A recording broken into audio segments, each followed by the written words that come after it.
You're watching the Tesla Life live with your host, Mark Coughlin.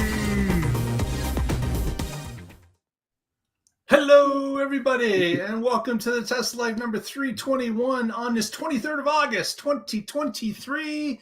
Welcome to the show. We have our normal panel lined up and special guest host Moto joining us as well in the arms of Casey Green, who is hiding somewhere in the mid-Atlantic. How are you today, sir? We're doing pretty well. Somebody just had a nap and some goldfish, so hopefully we make it through the whole show. We shall see. We will all see live and find out if Casey can get through the whole show. But that's great. That's great. Also joining us as per usual, Mr. Patrick Connor joining us from the West Coast. How are you today, sir? Hello, I'm good. Hello, Tesla Nation. And hey, no napping during the show, so she's got to stay awake. You can't cry if you're napping.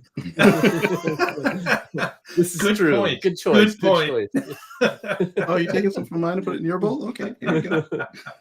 There will be no nap, no crying, and no napping. That's right. Oh, thank you. Oh, he's just getting fed too. He'll be a happy camper through the show, obviously. Well, welcome everybody. Hello to Derek in the chat room who's joined us, the first one in. And Nice. let's get going. Patrick's got our first story of the week. What do you got, Patrick? That's right. As we know, Tesla loves to do vertical integration.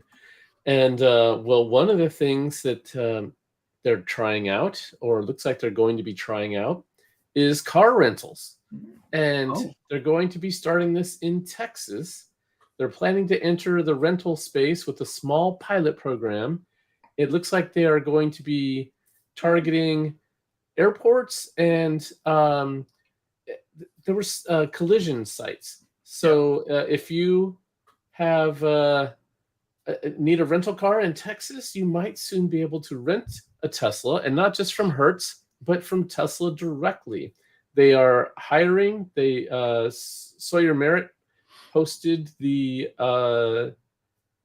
job application or postings on X, so you can see those on Twitter.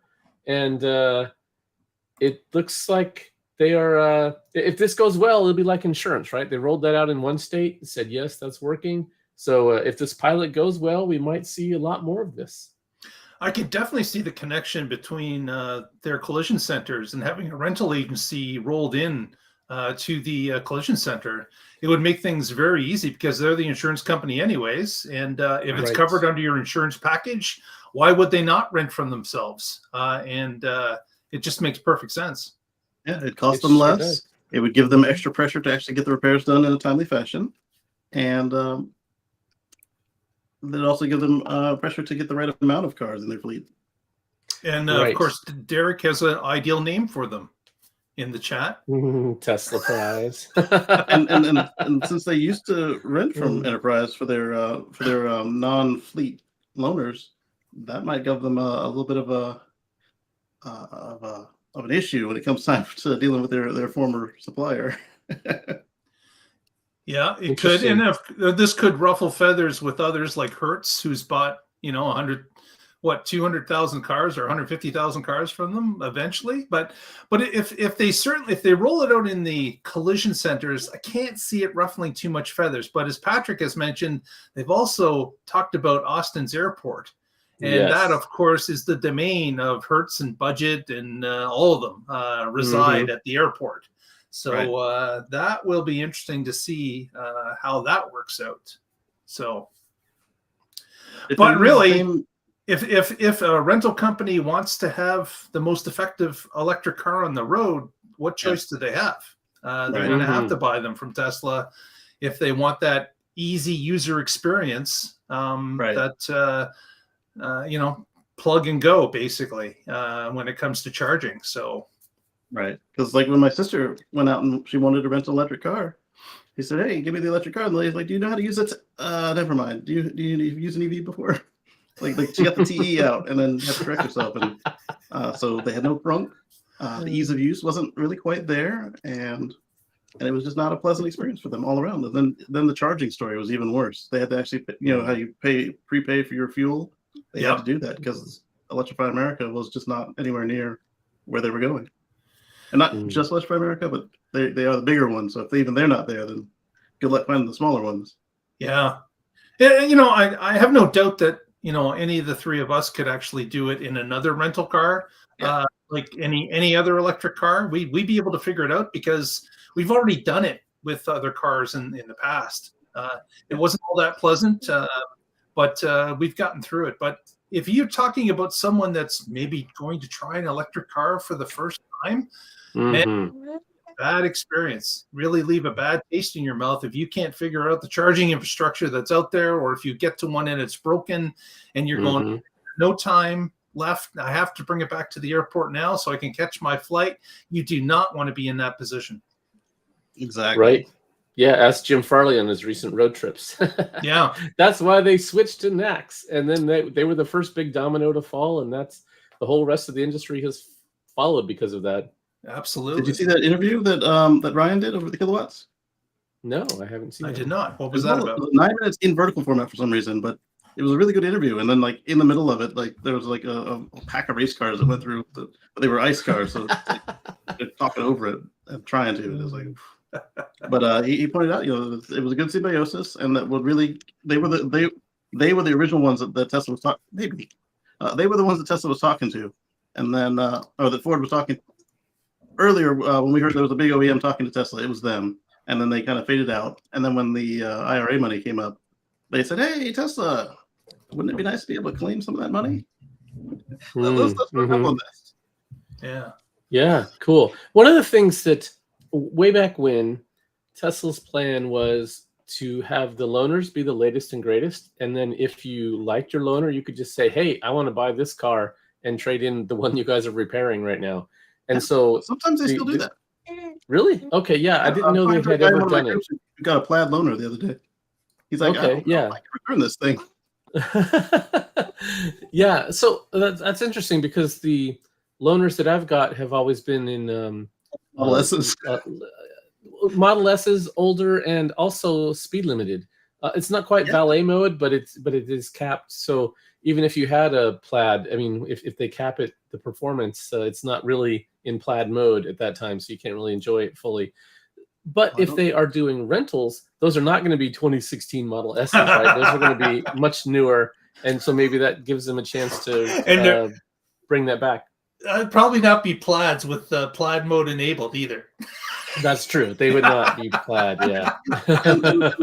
85 pluses and Ds, and they those ones, they had the top speed limit, but they didn't have any other limit.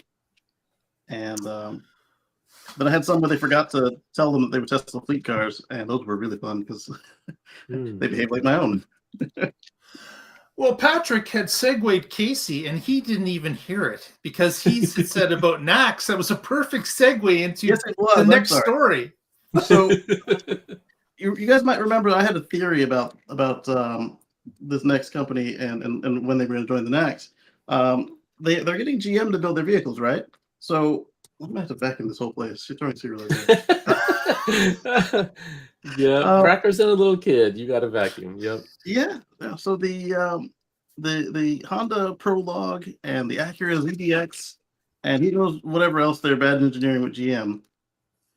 I was like, well, it would be a little weird for Honda to request that GM continue to secure and supply CCS sockets for them.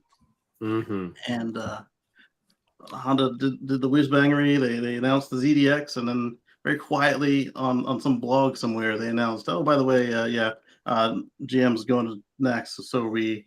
And we guess whatever happens is going to happen. And it was even worse of a non-committal situation than when Volvo put their tweet out, and then Polestar came back out later with their press release. Yeah. But it's amazing that Honda just didn't get that out of the way immediately after GM. It would have been a selling point. Oh, by the way, you have access to over 12,000 superchargers, in addition to this other network that we're starting up that doesn't have a name or a plan of action yet, and and all the existing CCS stations that have decided to install NACS. But instead of doing that, they had a little blog post later, and it was maybe exactly like I said, that rather than request special treatment from GM, they just went with what GM was doing. Maybe they thought if they're the last ones to sign up, they get more fanfare if they were instead of the third. So, but they're not last. They weren't slow enough for that. But now this also brings up the question: do the Japanese market GMs, if these go back across the ocean, do they get the NACS port? And does that mean that they're going to have like NACS Superchargers and everything else over there? Because remember that for the 120 volt, or actually 100 volt, half of Japan, they're on the US standard, and then the other half of the 200 volt side is on the British standard. So yeah, I gotta believe that Honda and Acura are just buying time. I think they are. They're going to do their own thing. They're going to do their own thing. They're going to leave GM as soon as the Gen 1 of the Ultiums are done, because they can't survive on GM's coattails. They have to do it themselves, or at least diversify to the point where they're just taking the Ultium batteries and building their own vehicles and putting them in. Maybe that's a compromise they could take. I doubt it, but maybe. So I think that Honda's gonna have to choose their own way, and of course, also Honda sells cars in Europe. They do, which is all CCS standard, right? Yeah. So it's going to have to be CCS in that case. So it's going to be an interesting mix as this starts to roll out, and of course that starts next year sometime. When the adapters start to hit the marketplace. So we will have to keep our eyes on that. Yeah, I've been really disappointed in Honda in general. Ever since the Insight, it was a flop, and they tried to follow up with another generation of it, and they just never quite got it right. And they've kind of just, faded in importance. And as the Chinese come to market, some of the old legacy companies are going to have to die off to make room for that in the marketplace. And I could certainly see Honda being one of those that ceases to be in the car business at some point in the near future. Wow, that would be quite a change. Honda's been a big part of the North American market for some time, even with their motorcycles and their small engine vehicles. Like it's been a long run for them, and a successful run.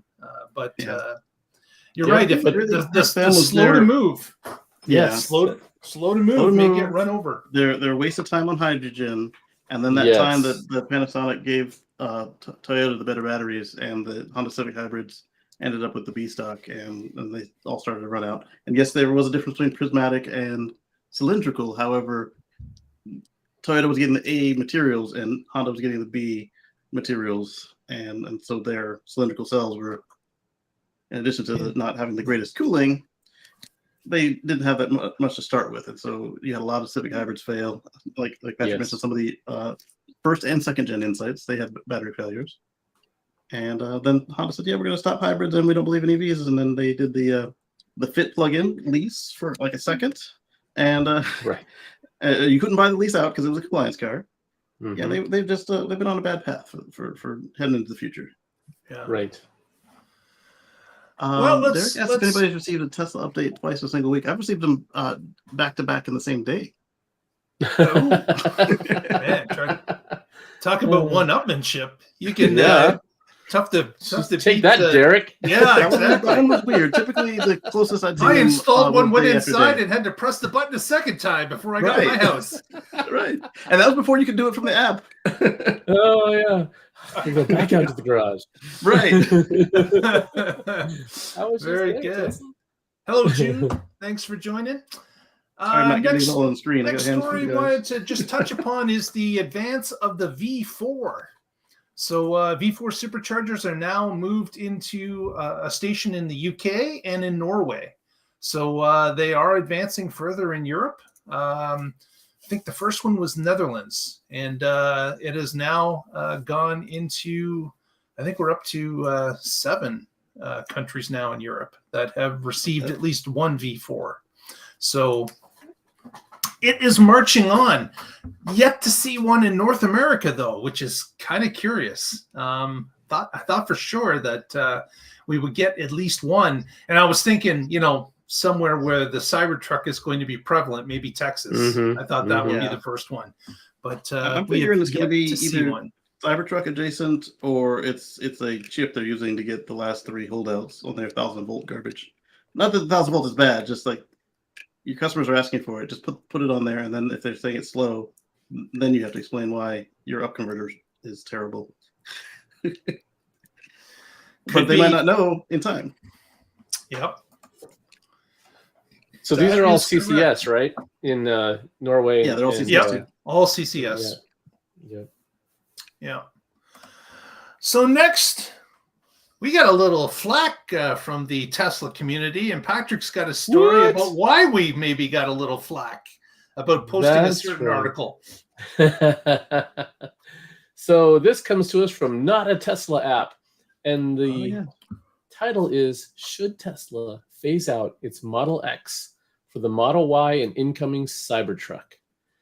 And this is especially funny. Until recently, I was a Model X owner, and Casey was a Model X owner, or still is. Yes. and so we had discussed this on the show over a year ago, as it became obvious that the percentage of their sales is in Model S and X is declining. And Sawyer Merritt just posted something showing that it was less than 5%. I'm not sure over which It's been good for 2,000 a week since forever, except for the year they took off for no reason. And not no reason, but like they planned that terribly. Right. So they were up to collectively S and X were 100,000 a year at one point, and that's declining. They got to 100,000 this plateau. Right. Well, not even plateaued. It's declining, right? And so from an economics perspective, you could say they could dismiss that, and that would give them more lines and people to work on the higher volume vehicles that are more relevant to their bottom line. But even though, so I'm a good example, right? I traded in my Model X and I bought a Y. So that's right along the lines of what's happening here. And so when I got my X, there was no Y, right? That was 2016, so it wasn't even an option. X was the vehicle that best fit my needs, and I loved it. I mean, you guys all heard me whining on here about what I'm going to have to shut the door myself like a peasant. I mean, I can't just step on the brake and have it do that for me. So it is the thing where they can do technological showcasing. It's a higher margin vehicle. They can do things like the yoke there, and 54 speakers for whatever reason. Exactly. Yes. Yeah. They can do stockless and have it as a feature, not a bug. And so like they just did the software locked version of it. That's because it's a higher margin vehicle. They can afford to do that, and then have it as an available upsell later. So there's lots of things they can do here that higher margin vehicle allows them to do, that I think is a reason to keep it around. But I thought it was an interesting discussion. And what do you guys think? I think that we got a lot of flack from Casey. That's what I think. And that might be because he's the only one of this 3 that owns one. That could be part of the reason why. We're coming to take your car, Casey. You can't have it anymore. Right. Your X is going to be your EX. Your XX. XX. The X right now, at least until Cybertruck gets volume, like there is overlap between X and Cybertruck, but at the moment, it's going to take them some time to get up to speed on Cybertruck, and they've got a steady 2,000 a week on the Model X, and they know how to make it. And before they cut one of the seats out of Cybertruck, it only had a 1-seat one-upsmanship on it, but now it's got a 2-seat one-upsmanship on Cybertruck, unless you go plaid, because for some reason you got to get the stupid pretty seats for that don't fold, give you less cargo room than a Model S in your big old fat SUV. That's why it took us so long to get an X, is because it used to have these seats that didn't fold, and so my Model S had more cargo room. And then when they made the 7 seats able to fold, that changed it changed the math. And and it can tow 5,000 pounds. Right now, it's the one that tows the most until the Cybertruck gets here with its minimum 7,000 pounds, all the way up to 14,000+ pounds. But again, Wow. until they can turn them out in any volume, it won't really hurt them to. It won't hurt them at all because it uses different cells and it's on a different line in a different factory. But I can see, like you want to make more Model Ys later, then bring the Cybertruck out in volume and then maybe then switch out the X for a Y. But like you can't have your only Halo car be the sports car that hasn't even started yet. Right. I mean, you've got the Corvette, but you've also got the Camaro, right? So. Right. And the sports car and the Model X Fabergé egg are going after two different demographics. They are, but they both have that eyeball effect about them. Yes, they do. Yes. I'm convinced they should keep it just for the fact that it is a top-end car. It's a different bracket. And and of course, Tesla has now proven to us that with the number of factories that they're opening and continue to open and the new lines that are starting up, they've got the room and the space to keep a line that maybe not as productive as the other lines because they're still producing in volume. It's not going to slow down the Y output by taking the X offline. It's not going to slow the Cybertruck down at all because they've got the money, the resources to build as many buildings and production lines as they can fill.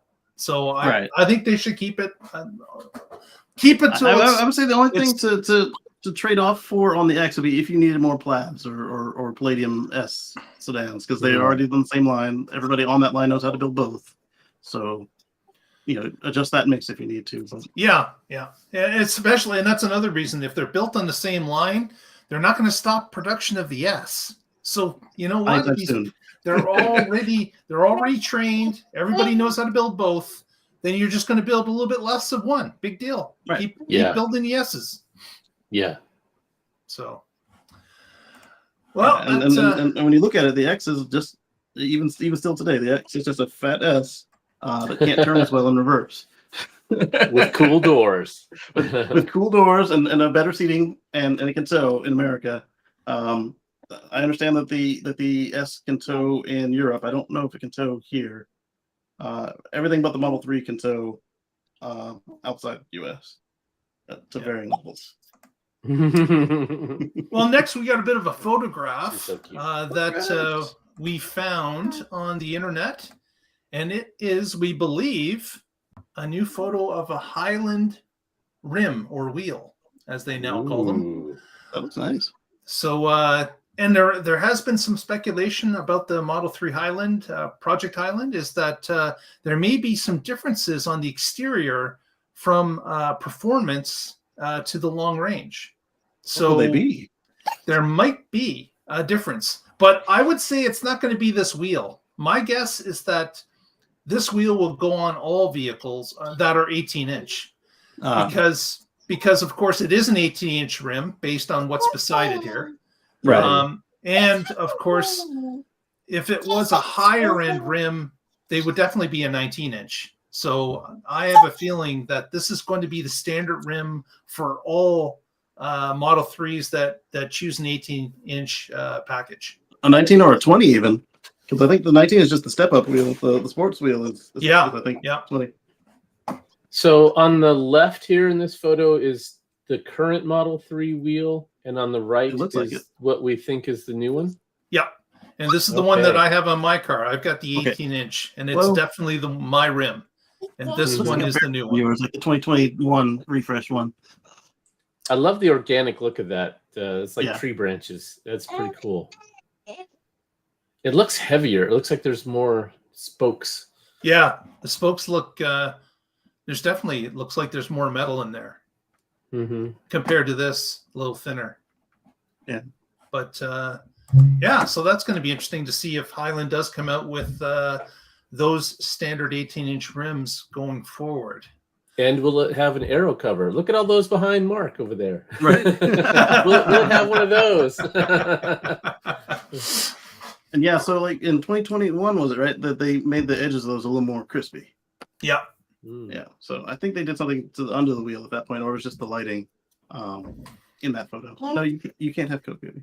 You got breast milk ready. You want some? And next story on the docket is an update from India.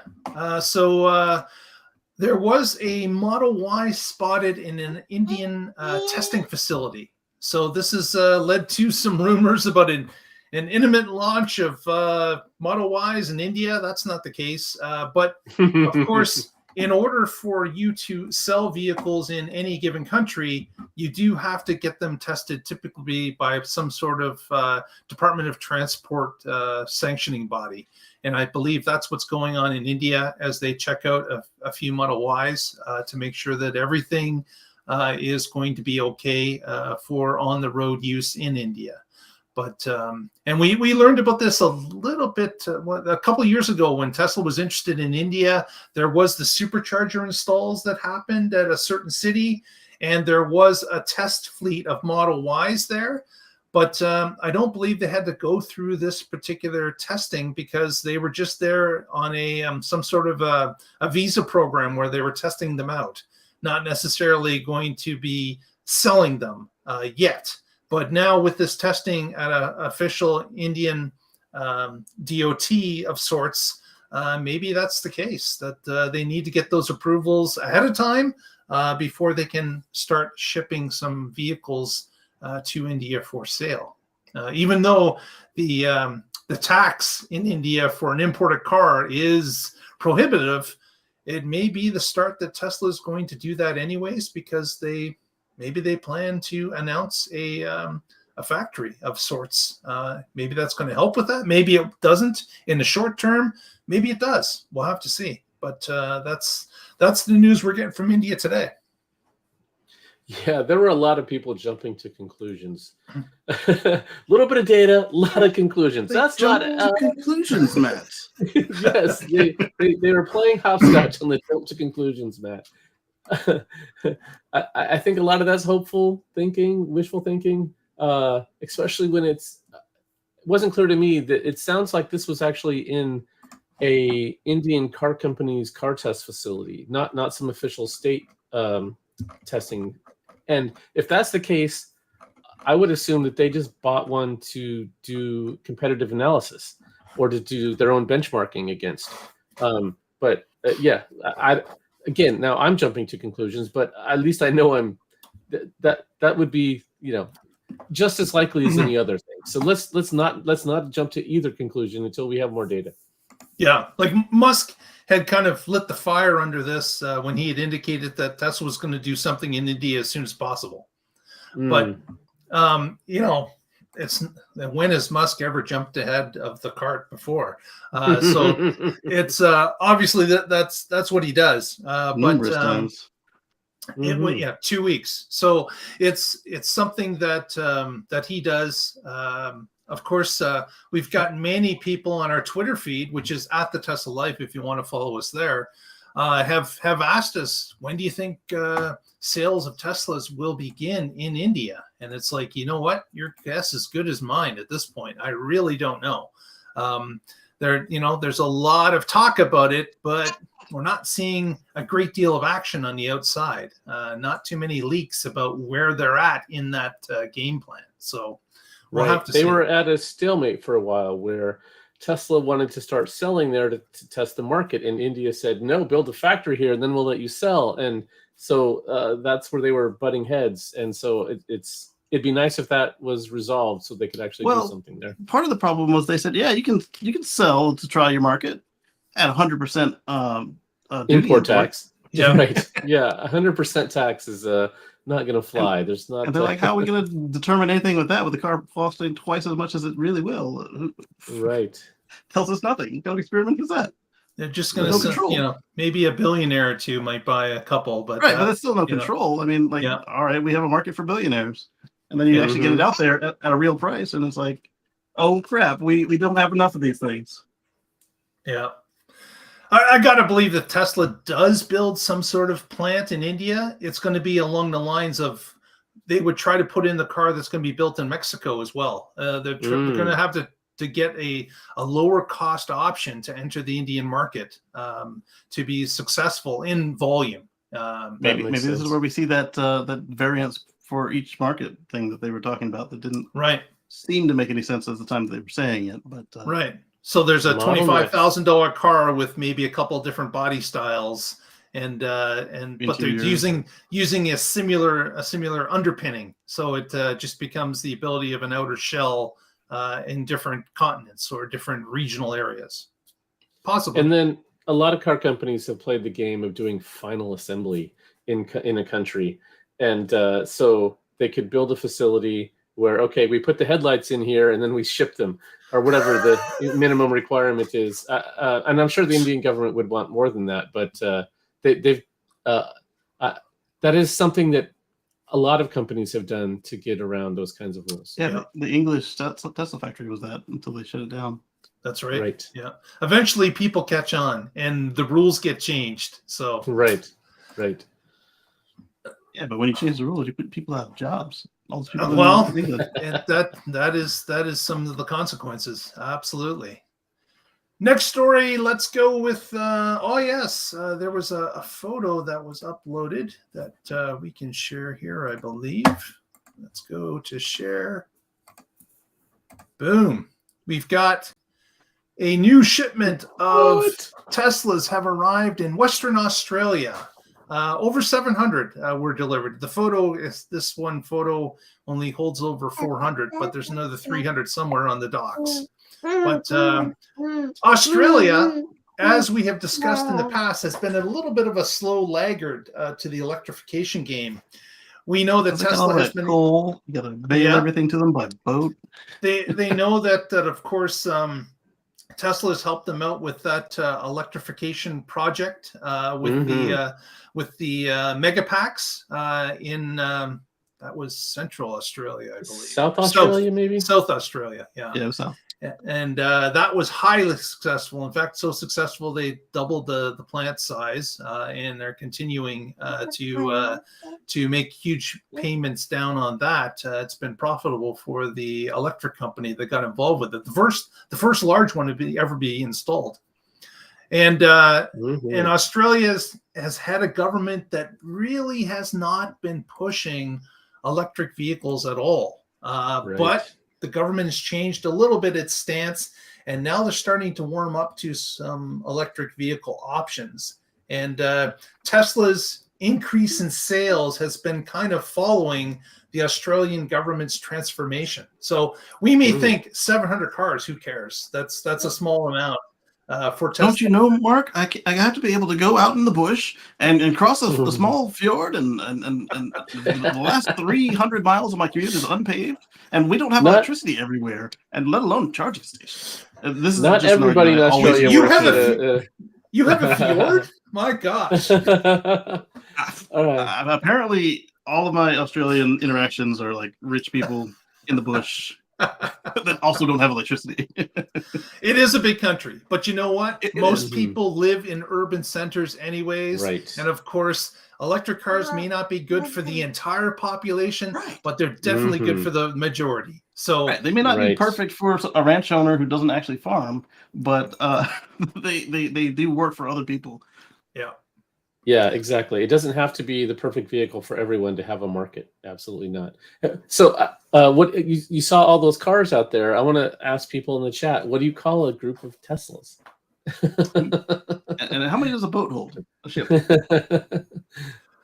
So yeah, put your answers in the chat right now, or if you're watching this after the live version, put it in the comments. Next story, we're going to start rolling into the CyberTruck news tonight, and Casey's got a few stories in a row to talk to us about. Yeah, so there were at least 9 CyberTrucks that found their way on trucks to Fremont, as well as at least 2 CyberTrucks that were single trucked, the whole car carrier trailer, but one CyberTruck that found their way on Tesla semis to who knows where.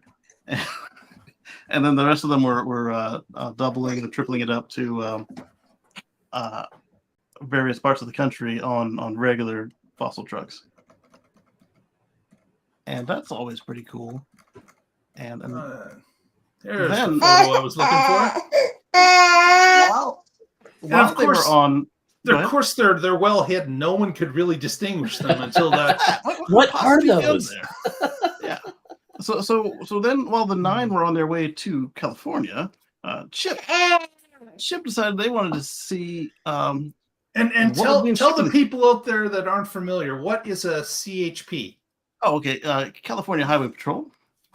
I don't know what the I was for. Sometimes they had them in Chip, but you still say it without the I. It's like Chip.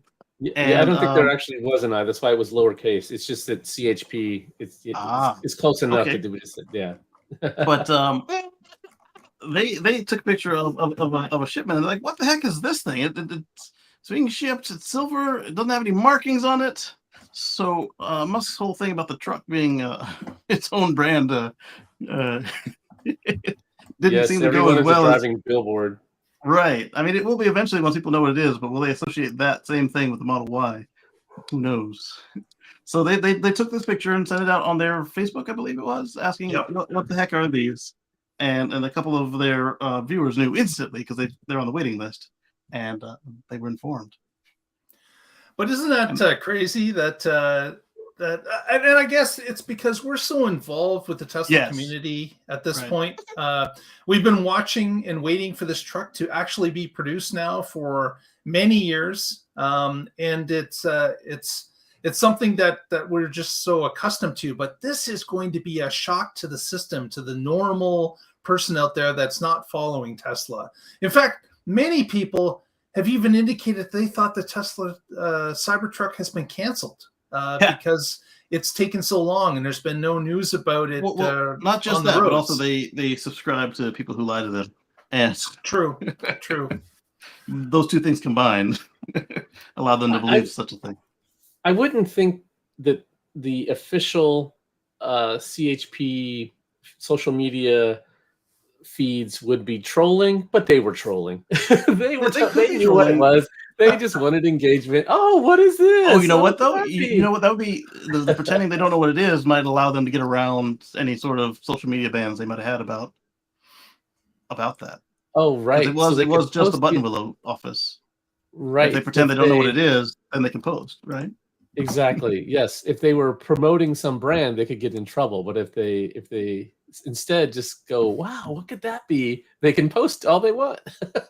At least this time, somebody told them what it was. Yeah, that's an interesting thought. That could be if that if their social media is regulated like that. But I thought that was kind of cool that it's being spotted now, and of course, with the they're being sent out in small amounts out of Texas, Gigafactory Texas, as we saw in the photo with just 9 of them there. In fact, a lot of the car carriers being sent out, it's only 3 at a time.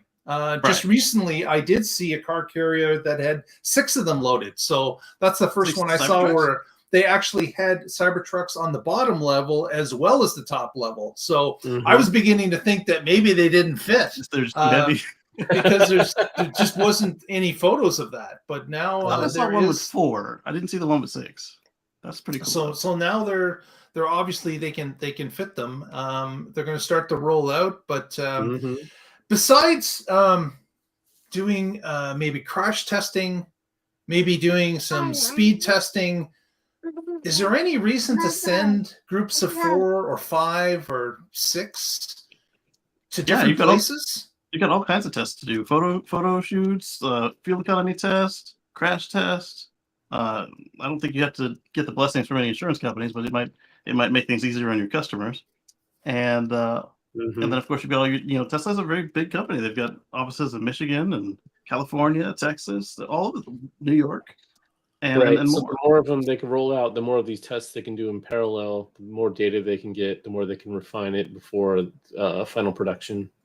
Yeah, I am curious though why the Tesla semis are only carrying one Cybertruck when they do any car carrying duty.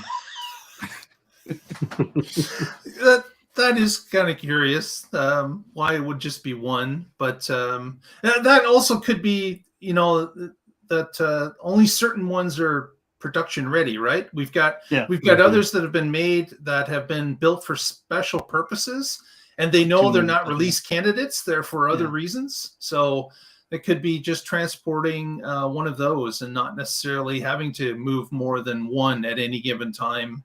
You could save 300 gallons of diesel for this one truck to get there. It's in range. Let's go. Exactly. So I guess the other story was what, Casey, was being shipped to California. What's going to happen with it there?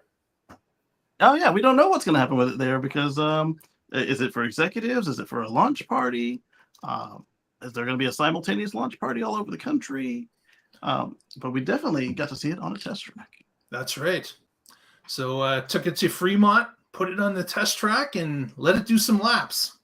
Yeah. So that was interesting. A photo or video of it?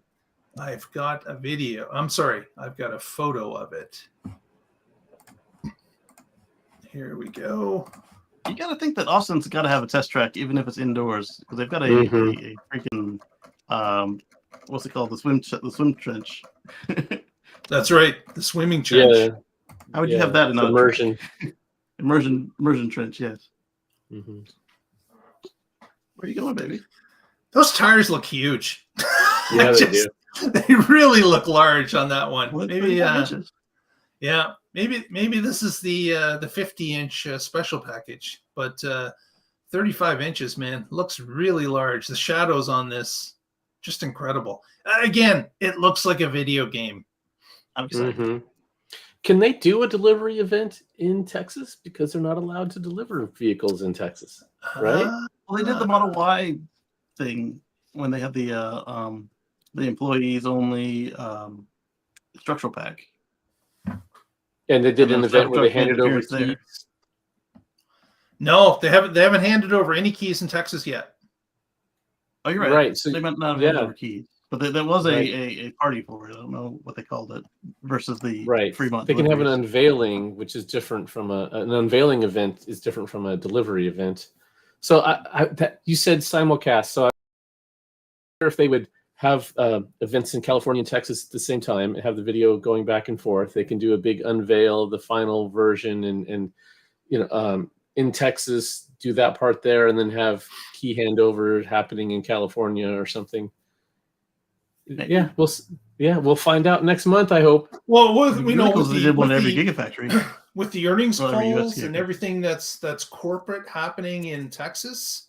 Maybe they would be holding the ceremony there, and like you said, handing out keys in California, saying these 30 people get them first, and and maybe that's why some of the shipments would happen too.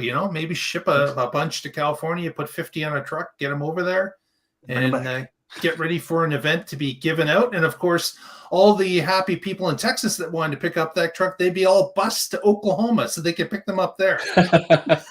Right. They could actually take them over to Oklahoma ahead of time, do the paperwork, and then, just ceremoniously do the final thing in Texas. Yeah.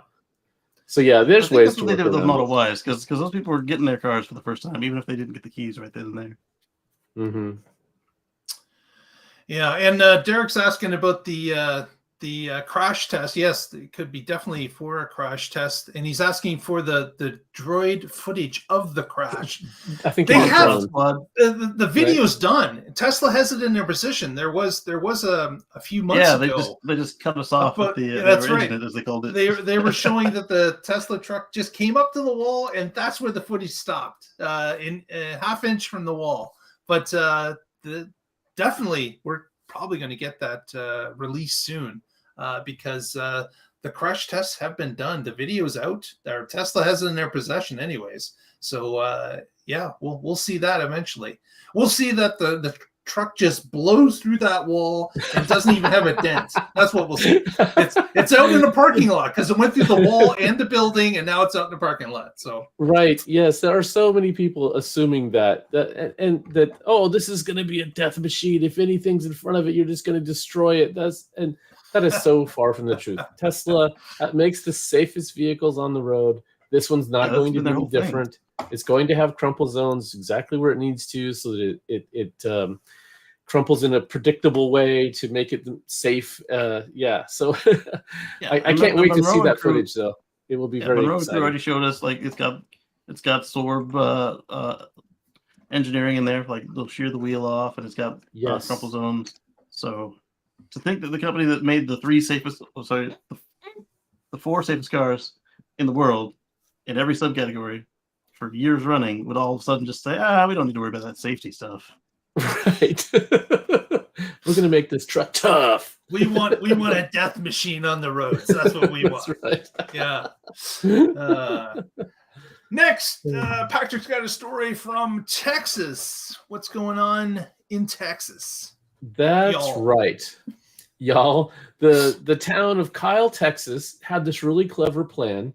They are south of Austin, between Austin and San Antonio.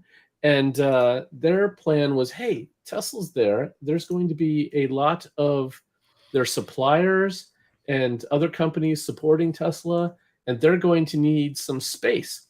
And so they built something that they called Kyle 35 Logistics Park.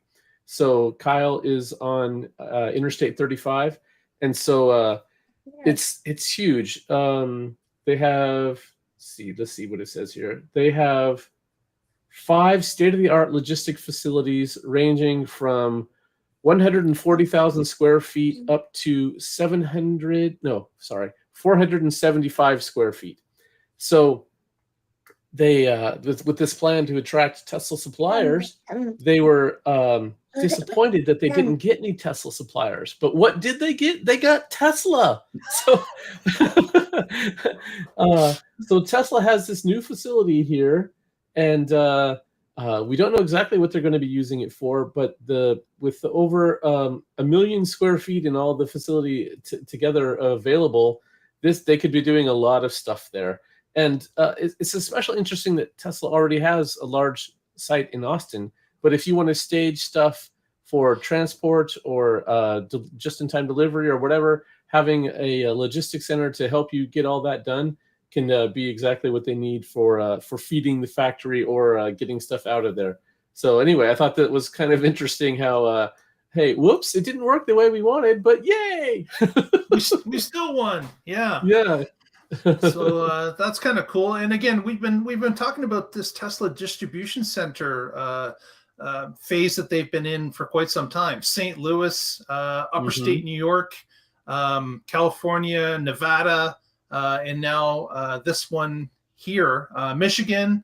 I said St. Louis. So there's a number of different ones that have been put into play, and this is just part of it. Tesla building out their network of logistics hubs in order to get parts and just-in-time delivery to factories. So it's something that you wouldn't even think about if you were building a car company. It's certainly something that's not on the top priority as you're trying to ramp up. But when you start discovering that your plant is over, you've got way too many tires, for example, at one plant, and they're just clogging up intersections, and they're preventing people from seeing around corners and things of that nature. You'd much rather move that off-site and have just-in-time delivery, getting you the proper amount in order for you to build effectively and still have extra space in the factory to move around and be more efficient. Right. They have to send parts out to all of their service centers. There's, I mean, we all think about the cars, and that one's pretty obvious, but there's a whole lot of other stuff that happens behind the scenes, and this can help facilitate that. Absolutely. So we will see that trend will probably continue in other parts of the country as they close in the loop of different regions that aren't quite there. So I'm hoping that Ontario is one of those places that they're able to supply some of that between Ontario and Quebec. Maybe somewhere along the 401 corridor would be useful for them to help with the supply chain. And it's not just manufacturing. Don't forget, we've got all these service centers and other like collision centers that we were just talking about at the beginning of the show that folks are complaining about as well. Yeah. So they would also benefit from some logistics that's a little more central to them. Exactly. Next, I got a photo to share. Just came in today, this morning. This photo actually came to us, so we can share that with the audience. Here it is. And this, of course, is the MagicDock. And for those curious, if you actually take this photo and enlarge it a little bit, you can actually scan the QR code from your phone from this actual photo. It does work and brings you to the MagicDock instructions. Tells you how to access it. But this MagicDock has appeared in Northern Ontario. So this is the first MagicDock that has appeared in Canada. So this is at the Deep River, Ontario Supercharger, and the post was made this morning. Early this morning, someone noticed that there was a Tesla crew replacing all 8 charger handles with the new MagicDock. So that's fantastic. I know that Tesla and the Canadian government had signed agreements similar to how Tesla had signed an agreement with the U.S. government about a certain amount of chargers that were going to be available. Tesla's deal with Canada was they would get 750 individual charge units available by a certain time period, and it was going to run the corridor between Ottawa, Ontario, and the western side of Canada, so straight across on the TransCanada Highway. So this is the beginning of that because Deep River is on that route. How far away from you is this? Selling MagicDocks and start handing out adapters to everybody in the industry? Distance from me is probably in the area of about, I would say, 6-7 hours north of me by car. Oh, okay. So there is a line of the TransCanada Highway does run across almost the middle of Ontario from the west, and then connects to Ottawa and of course Quebec to the east. So it's just I'm in southern Ontario, so down a different direction. But okay. The route they're working along is that center part of Ontario, and of course that makes perfect sense because they're putting them in locations that are underserved, and you've got superchargers that are underutilized. So it's a great match to have. So haven't seen many people complaining about this. I saw one, I think, and it's like, okay, do you really go to Deep River all that often? You may live in Ottawa. You may along the TransCanada. Okay, that's possible, but he even said that he's never seen a full. So okay, so yes, it may fill as time goes along, but at least Tesla's collecting the information, and they'll be able to react based on real-time usage figures that are collected. So that's the thing with Tesla being 85% of the market or whatever number it is, that allowing non-Teslas to charge there doesn't really have that many cars.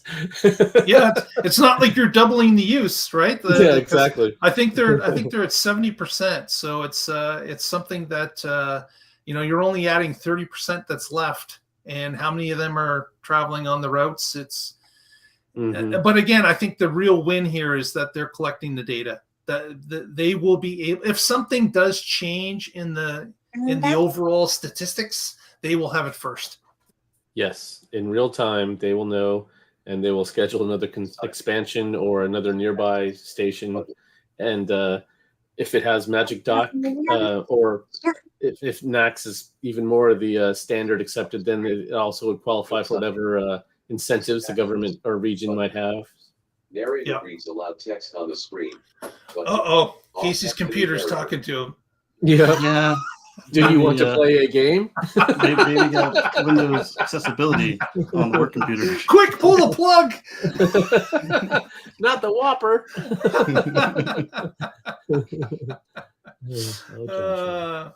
Yeah, there's a trivia question for those in the comments. What did Whopper stand for? What did that mean? So let us know.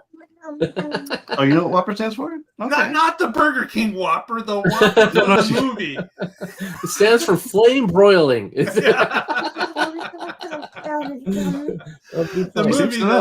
movie that Patrick quoted. Absolutely.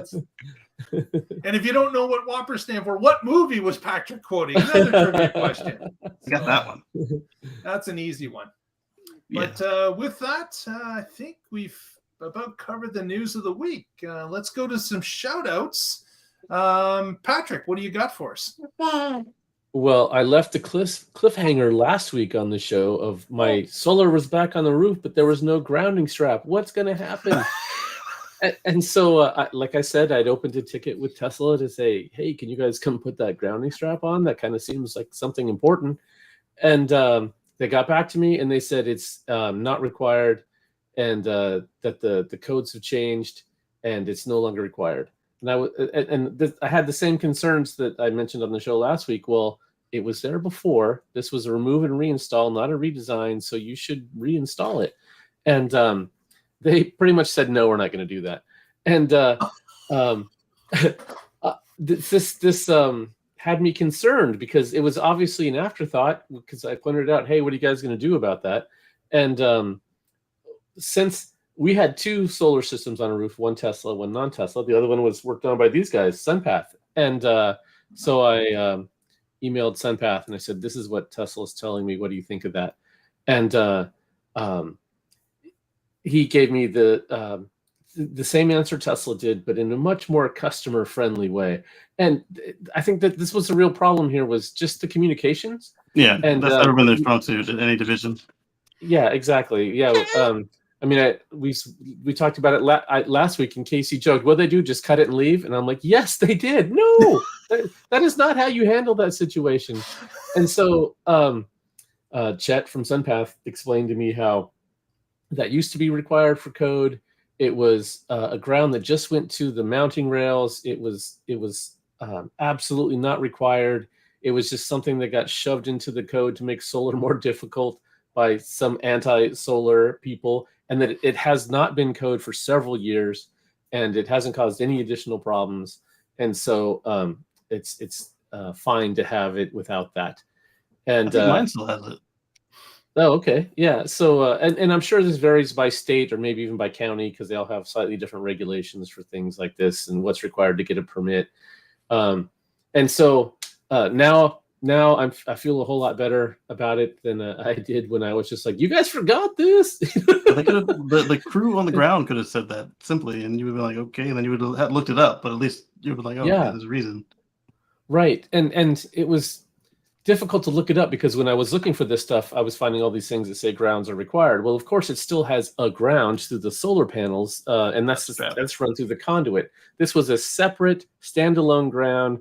It was this, uninsulated copper that goes down into a ground spike that was near my downspout. And so anyway, it's all good now. Solar's working great, and I just wish customer service was a little more communicative. And part of it was I'm calling customer service. They're then talking to the installers, and so I'm getting everything through this instead of just the secondhand information. And like the first time, it was just a string of acronyms. It was anyway. It's all good now. It's all good. It's all good. Yeah. It just Tesla has to work on their communication skills because they're pretty abrupt in many different divisions, and abruptness does not rub well with clients. It just customers. It's not a way to do business, or not a way to get happy customers. Nor does like a basic request from a customer who spent over $100,000 on the flagship car being treated like they stole it and then demanding a favor on top of it. Yeah, exactly. Yeah. Casey, what do you got for us for the end of the show? Well, the two of us will be here on Sunday at youtube.com at Casey Green, talking about electrifying all the things, probably with Patrick there. And you can find that at youtube.com at Casey Green. And thank you guys for putting up with her. I didn't have my co-parent with me today. She's off doing errands for the family. Yeah, I tried calling. See the email I sent to everybody before the show. I was afraid I wouldn't even be able to be on the camera because she was wilding out. You made it though. Yeah, good job. You made it. Yeah. I've got a couple other. So we had some comments here that I asked what you call a group of Teslas, and June said a battery of Teslas. That's a good one. Yeah, That's good. Yeah. I would call it a coil of Teslas. That's it. Tesla coil, if you will. Yeah, There we exactly. go. Yeah. Yeah. Or if they and were I'm not- Tesla Cybertrucks, that would be a murder of Teslas. Oh, that's right. A murder. A murder of Gang of Teslas. Tesla. Or a forward troop deployment of Teslas in the APCs.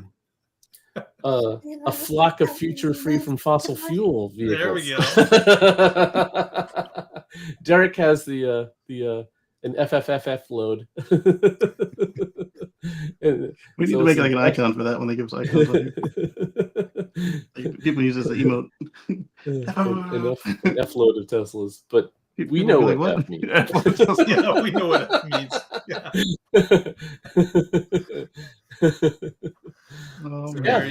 Thanks for those. That was kind of fun. And my normal shout outs, I blog at carswithcords.net, and I am with the Oregon Electric Vehicle Association. You can find us at oeva.org. And we've got some what's coming up recently or soon, next month and in October. It's National Drive Electric Week. So go check out the National Drive Electric Week page, and you can find something happening in your area. Go talk to folks. Something in your area. Yeah, they're all over the place.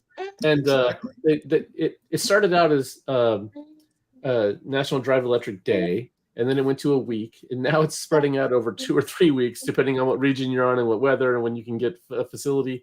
So it's becoming a real thing. This is kind of cool. Yeah, we'll be putting on our I guess it's going to be our 7th in a row. Wow. We've got over 40 cars, 40 EVs registered today, and we're a month away. So awesome. We hope to have over 100 when it comes to September 30th, when we're providing ours. So we're on that list. Check us out. Also, you can follow us on our Twitter feed at The Tesla Life, as well as our other feed, which of course is Facebook, The Tesla Life #1. And Patrick, we thank him for keeping that up and running. We also thank Casey for getting our live podcast rolled out every week. And with that, we say good evening, good night, and tune in next Wednesday where we're together. We'll find out what's happening in the Tesla life. Stay positive. Test negative. I was trying to turn up the volume, but it did play. Thanks, Lee Moon. Thank you, Lee Moon.